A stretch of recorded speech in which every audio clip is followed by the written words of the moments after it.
Hello everyone, welcome back to Durbanites FPL. This is the Game Week 22 review and Game Week 23 preview. Let's start as usual with the table. So still up at top, now setting the new record, 21 weeks at the top. That is the new record. Now the lead at 68 points after a pretty dismal week for almost everyone, calling out Kaleji Pule a big week for him. Now there's still a lot of battles happening because of that week. Just 8 points between second and third, 10 between fourth and fifth, and then between fifth and sixth you can see 7, and then between 7 and 8 another 7. So week on week things are changing in this league, so it's so important to keep track of how things are going to track. So let's look at the players that made a difference.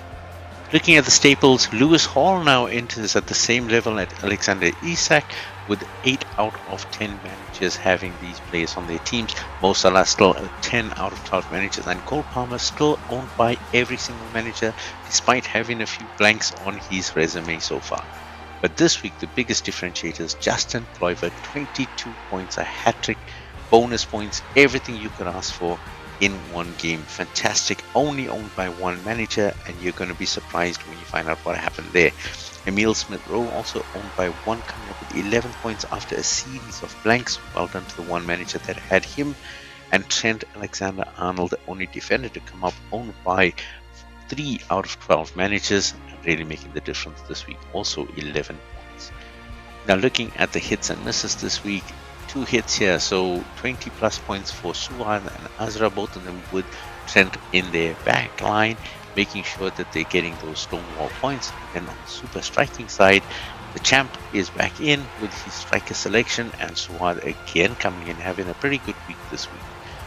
One massive hot mess here, and we call it the flaming hot bench for the champ. 30 plus points on the bench, including Justin Kluivert and Milos Kerkez. So 29 points just with those two players, and the balance became over 30 this week.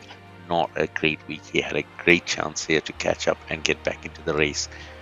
But looking at the best possible team we could get with the lineup that we had, Leno's getting the number 1 jersey and is getting a 4-4-2 this week. So Munoz, Alexander-Arnold there, Kekes and Robinson making up the back line.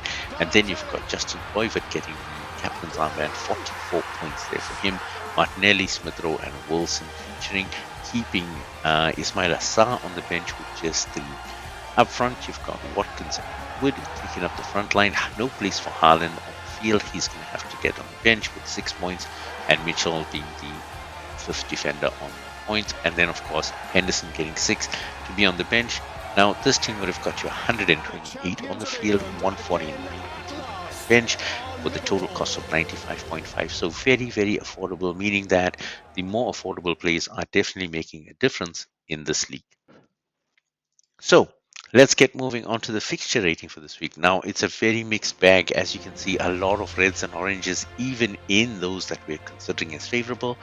Arsenal having a pretty fair run of the games coming up here, except for Man City in game week 24. And then you've got Aston Villa with a good run of games coming up and good form coming up for their players as well.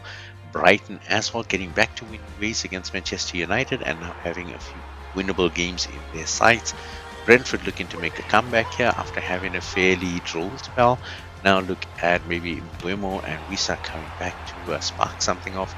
Liverpool also coming back strong with Darwin Núñez last week, now having a few games that should get them rolling again. Newcastle, after a shock defeat to Bournemouth there 4-1 last week, now have Southampton to get themselves back on track before having a tough run of games. And Spurs as well desperately need a win against Leicester. Solanke's out, so Richarlison might be up there and playing.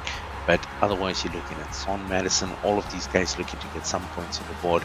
Ange is in trouble otherwise, I feel. Now, you got to be cautious with the other teams. So if you look at it, Chelsea's got a bit of a hectic run coming up ahead of them. Manchester City as well. So those are our favorite Manchester City teams. Phil Foden's come back in fantastic form, but look at that fixture list. West Ham are going to be struggling, I feel, as our Wolves. Bournemouth having a great run, but having some tough competition coming up as well. Fulham the same, Manchester United for sure, especially on the form that they're on, and then Notts Forest, who are doing extremely well, but have then the next 6 fixtures all against top 10 teams. So they are playing top tier teams in the next 6 weeks.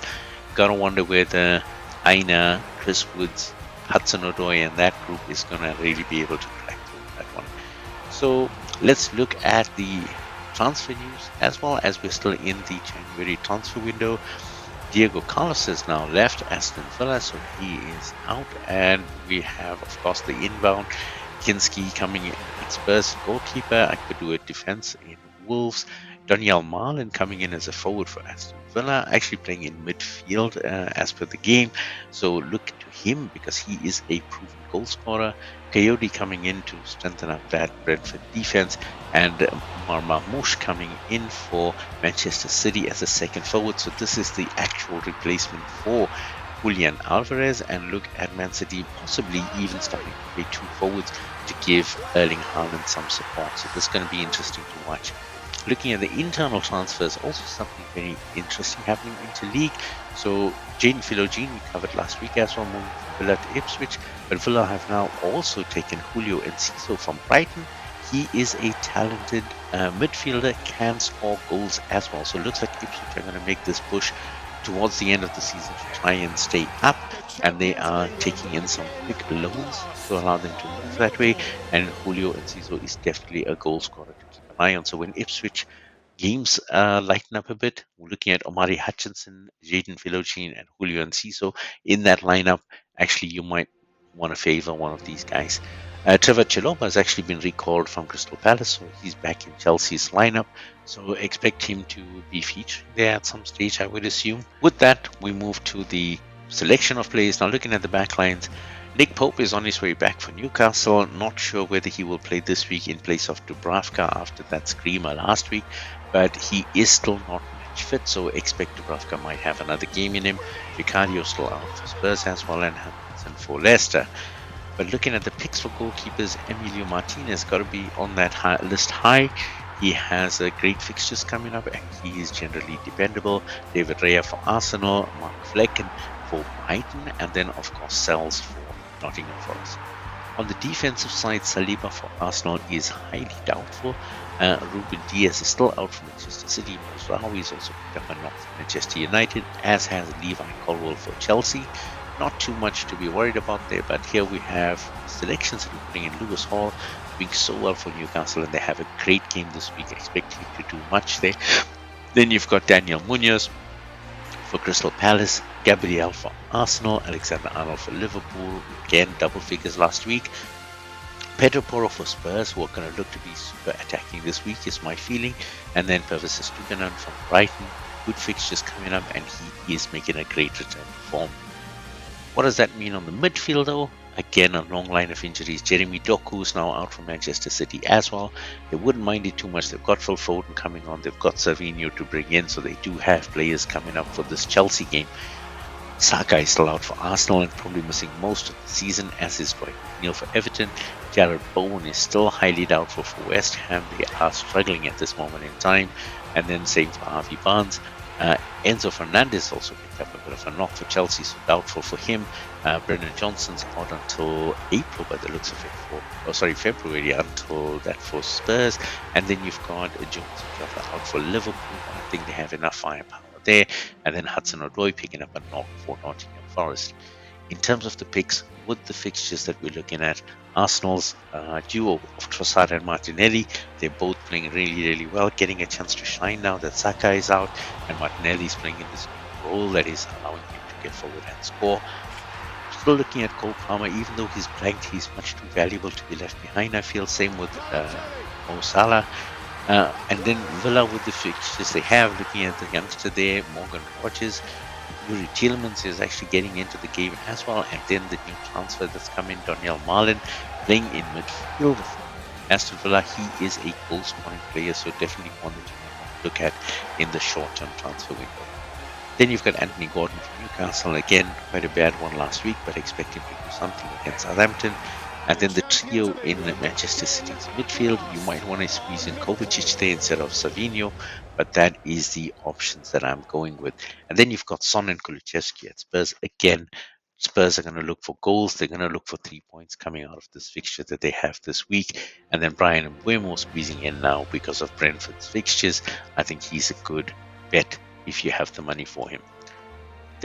So let's look at the forwards now. Just 3 of them that are confirmed out now. Callum Wilson's out for Newcastle, Gabby Jesus out for Arsenal, and Dominic Solanke is out for Spurs. Quite unfortunate for them at the worst possible time. But that leaves us with quite a few picks then for this week. Erling Haaland coming back to form. He is getting the ball in the net. Tough game against Chelsea, but Chelsea are not the strongest defense. I don't have to remind you. So look to Erling Haaland becoming there. Alexander Isak not having a happy week last week against Bournemouth, but he does have a game against Southampton this week. Look to him to probably put in another ball in the net. Then we're looking at Liverpool duo Gakpo and Nunes. Now, interestingly here, Gakpo has been favoured by Arne Slot. Nunes has not played a full game in a long time. I think it's been about 4 or 5 weeks since he started a game, and it's probably been around 11 weeks since he's actually put the ball in the net. But last week, comes on for 25 minutes, scores 2 goals, rescues Liverpool. You might think that because of his form, they might want to play him this week as well. Chris Wood from Nottingham Forest, fantastic form, signed a new contract for 2 years just this past week. Probably going to feature, but again, playing tough games, Nottingham Forest, in the next 6 weeks. So be wary about that one. Ollie Watkins coming back to form as well, so almost back to his best. Villa's got great fixtures coming up, so between him and John Duran, you're probably looking at a good pick there. Then Welbeck and João Pedro, both of them doing well for Brighton. And again, you've got a good run of fixtures coming up for them. Brighton are looking to be in the ascendancy, so might want to look at investing in that. For Arsenal, just because of the fixtures and because they don't have many strikers up front, Havertz is the pick that we have. I wouldn't put too much money on him, guys. If you have him, keep him. If you don't have him, wouldn't be my first pick, and he might surprise us. Wissa's in for Brentford again. Brentford with a good run of games. Wissa, when he gets the supply line, he's quite dangerous. And then Richarlison for Spurs. He's made his comeback now with Solanke out. They might not have another option but to play him, so look to him featuring for this game. Now, with that, we're going out. That's it for this week. Looking forward to come back with the update after game week 23 and hopefully the wrap up for the transfer as well. So for the January transfer window, and then we're going to talk more about how the teams are settling up. Don't forget, this is the last week before the managers come in. So for the next update, we'll also be talking about manager pricing. For those that haven't looked at your app, you need to do an update now, so you'll also include the manager prices in there. Next week, we're going to look at that selection and who the best options are for managers as well. So until then, so long for now. Good luck. Don't forget to like, subscribe, and drop a comment if you'd like. Until next week, so long for now.